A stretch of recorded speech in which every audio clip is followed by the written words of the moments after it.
తాకట్టులో ఉన్న బంగారాన్ని విడిపించి ఆ రోజు ఆన్లైన్ ధరకే కొంటుంది కొమ్మూరి గోల్డ్. నమస్కారం అండి, సుమన్ టీవీకి స్వాగతం. నేను గీతాంజలి. ప్రస్తుతం మనతో పాటు ఉన్నారు ప్రముఖ పురోహితులు, జ్యోతిష్య వాస్తు పండితులు గుండెపూడి ప్రవీణ్ కుమార్ శర్మ గురువు గారు. మనకున్నటువంటి ధర్మ సందేహాలను గురువు గారిని అడిగి నివృత్తి చేసుకుందాం. గురుగారు నమస్కారం అండి. నమస్తే అండి. మరొక ధర్మ సందేహం అండి. చెప్పండి. వారాహి అమ్మవారు చాలా మంది ఏంటంటే ఫోటో పెట్టుకోవచ్చా అండి ఇంట్లో అని అడుగుతూ ఉంటారు. కొంతమంది పూజా మందిరంలో పెట్టుకుని చక్క పూజ చేసుకుంటూ ఉంటారు. ఇంకొంతమంది ఫోటో పెట్టడానికి కూడా భయపడుతూ ఉంటారు. నాకు అది ఎందుకో చాలా ఆశ్చర్యం అనిపించిందండి. అంటే మేమేం పూజ చేయమండి, జస్ట్ హాల్లో అలా పెట్టేసి ఉంచుతాము అక్కడి వరకు అని కొంతమంది అంటారు.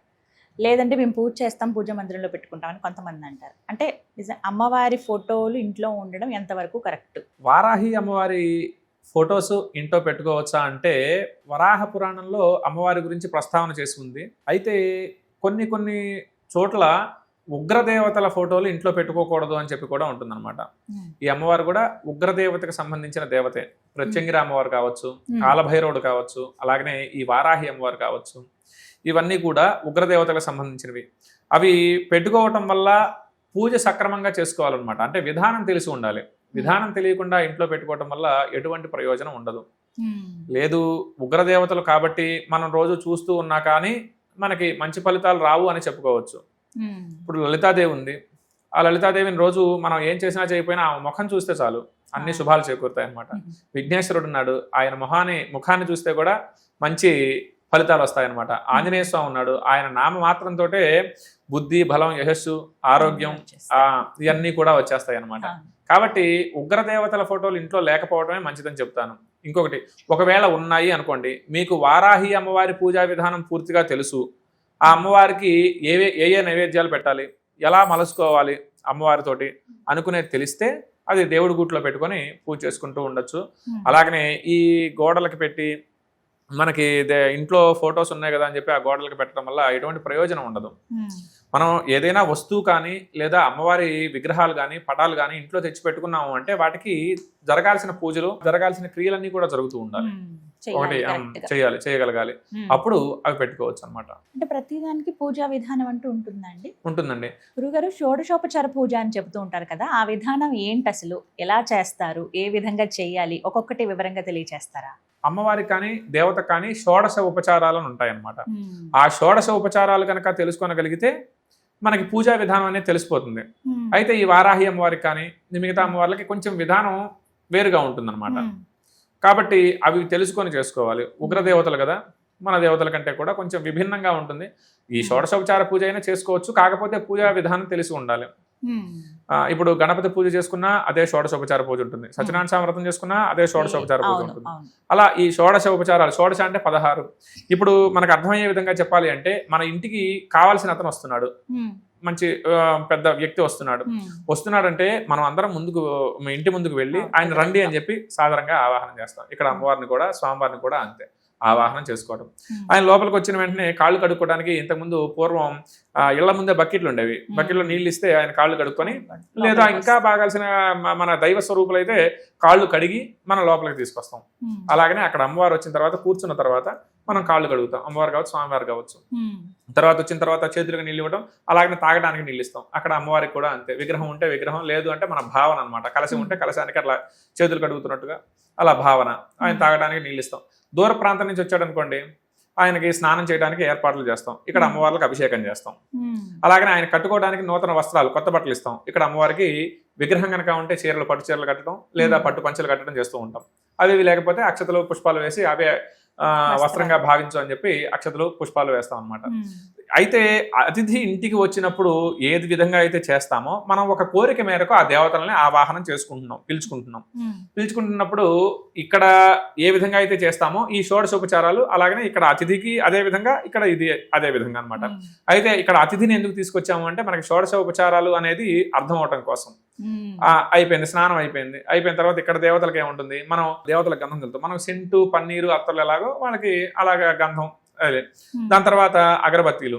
ఈ అగరబత్తీలు ఏంటంటే చిన్నపిల్లలకి పుట్టిన వెంటనే 6 నెలలు లేదా సంవత్సరం వరకు కూడా సాంబ్రాణి పొగ వేస్తూ ఉంటారు. అలాగనే ఇక్కడ అమ్మవారైనా స్వామివారైనా చిన్నపిల్లలాగా ట్రీట్ చేయాలన్నమాట.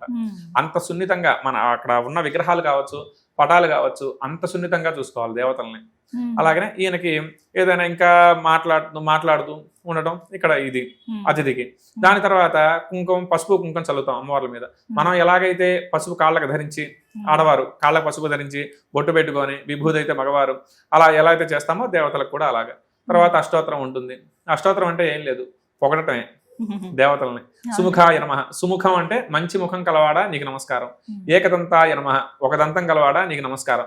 అలాగా ప్రతి దేవతకి, అష్టోత్తరాలకి, సహస్రనామాలకి ప్రతి ఒక్కదానికి అర్థం ఉంటుంది అనమాట. ఎన్ని వేల పేర్లున్నా, ఎన్ని లక్షల పేర్లున్నా కానీ దేవతల గురించి చేసేవి. అది అయిపోయిన తర్వాత నైవేద్యం, అమ్మవారికి నైవేద్యం పెడతాం, స్వామివారికి, అమ్మవారికి.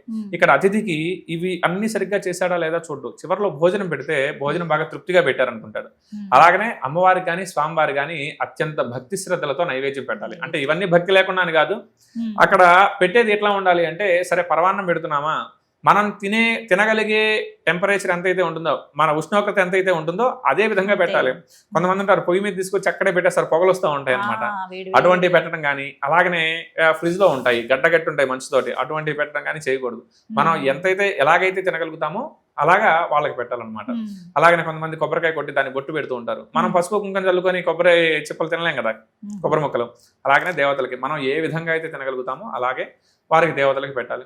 అది అయిపోయిన తర్వాత తాంబూలం, ఇక్కడ అతిథికి అంతే. భోజనం అయిపోయిన తర్వాత కిల్లీనో అటువంటి తాంబూలం ఇస్తాం, ఆ దేవతలకి తాంబూలం అనమాట. అది అయిపోయిన తర్వాత హారతి. ఈ హారతి ఎందుకు ఇస్తారు అంటే, మనం ఒక పెళ్లికి వెళ్ళాం అనుకోండి, పెళ్లి కొడుకు పెళ్లి కూతురు వాళ్ళని చూడటానికి మనం వెళ్తాం. అంటే ఎన్ని వేల మంది వచ్చినా, ఎన్ని వందల మంది వచ్చినా ఆ దృష్టి మొత్తం వాళ్ళిద్దరి మీదే ఉంటుంది. ఆ దృష్టి దోషం పోవడం కోసం వాళ్ళకి మంగళ హారతి ఇస్తారు. అమ్మవారికి కూడా స్వామివారికి కూడా మన దృష్టి ఒకవేళ పొరపాటున వాళ్ళకి పడితే ఆ దృష్టి దోషం పోవడం కోసం హారతిస్తారు. అది దేవత నుంచి వచ్చింది కాబట్టి మనం కళ్ళకి అద్దుకోవచ్చు. దేవత నుంచి ఏది వచ్చినా గానీ మనకి ప్రసాదం కిందే అవుతుంది.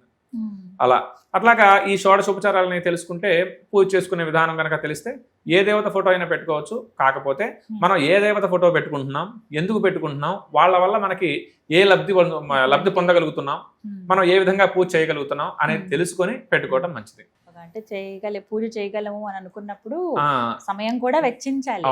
కొంతమంది హడావిడిగా వెళ్ళిపోతూ ఉంటారు, కానీ ఫలితం వచ్చేయాలి. అయితే సమయం అనేది అసలు సమస్యే కాదు. ఇప్పుడు దేవుడి ముందు కూర్చొని గంట సేపు ముందు దేవుడి ముందు కూర్చొని అక్కడ ఇంట్లో అన్ని ఆలోచిస్తూ ఉంటారు అనమాట. ఇప్పుడు మావిడ టిఫిన్ చేస్తుందా లేదా, లేకపోతే ఇప్పుడు నేను ఆఫీస్కి ఎట్లా వెళ్ళాలి, బండి మీద వెళ్దామా, కారులో వెళ్దామా, ఆ ఆలోచనలన్నీ చేస్తూ ఇక్కడ అమ్మవారి ముందు కూర్చుంటే, దేవుడి ముందు కూర్చుంటే లాభమే ఉంది. అదే ఒక 5 నిమిషాలు కూర్చొని అమ్మ వచ్చావా కూర్చో, అమ్మ నీ కాళ్ళు కడుగుతున్నాను, అమ్మ నీ చేతులకు నీళ్ళు ఇస్తున్నాను, అమ్మ ఇవి నీళ్లు తాగు, అమ్మ నీకు స్నానం చేయిస్తున్నాను పంచామృతాలతోటి. పంచామృతాలు లేవమ్మా, ఈ నీళ్లే పంచామృతాలు అనుకో అని చెప్పడం. లేకపోతే వస్త్రానికి అమ్మ నా దగ్గర నీకు చీర పెట్టేంత స్తోమత లేదు అంటే ఇప్పుడు నేను పెట్టలేను అనుకున్నప్పుడు ఒక దూతి తీసుకొని దానికి పసుపు కుంకుమ పెట్టి అమ్మ ఇదే వస్త్రంగా ధరించు అంటే, అలాగా అమ్మవారు వచ్చిన భావన చేసుకుంటూ చేస్తే ఒక 5 నిమిషాలు కాదు 2 నిమిషాలైనా సరిపోతుంది. నువ్వు 1-2 గంటలు భక్తి లేకుండా ఎంతసేపు అమ్మవారి ముందు కూర్చున్నా అది ఫలితం ఉండదు. అయితే ఇప్పుడు మీరు షోడశోపచార పూజ చెప్పారు కదా గురుగారు, అలాగే ఒకవేళ అంత శక్తి లేదు, అంత సహకరించట్లేదంటే మాకు అన్న వాళ్ళు పంచోపచార పూజ చేసుకోవచ్చు. ఏదైనా భావనతోటే ఉంటుంది. పంచోపచారం చేయొచ్చు, షోడశోపచారం చేయొచ్చు, చతుషష్ఠోపచార పూజ చేయొచ్చు, 64 ఉపచారాలతోటి.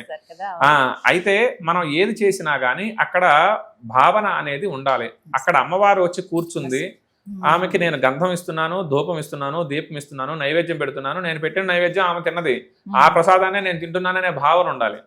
అది లేకుండా ఏదో అక్షతలు వేసాము, దీపాన్ని అద్దాము, నైవేద్యం పెట్టేసాము, అయిపోయింది పూజ ఈ పూటకి అయిపోయింది, ఇంక నేను వెళ్ళిపోతున్నా అనే భావన కాకుండా మనం అక్కడ వాళ్ళతో మాట్లాడగలగాలి. అంత భక్తి వాళ్ళతోటి రావాలి. వచ్చినప్పుడే వారి అనుగ్రహం కలుగుతుంది అనమాట. చాలా చక్కగా చెప్పారు గురువు గారు. అంటే నేర్చుకుంటాం ఇలాంటివి, ప్రతినిత్యం అలవాటు చేసుకోవాలి. ఎవరైనా కూడా మనల్ని చూసి పిల్లలు కూడా నేర్చుకుంటారు. ఖచ్చితంగా చాలా చక్కగా వివరించారు. ధన్యవాదాలు. మంచిదండి.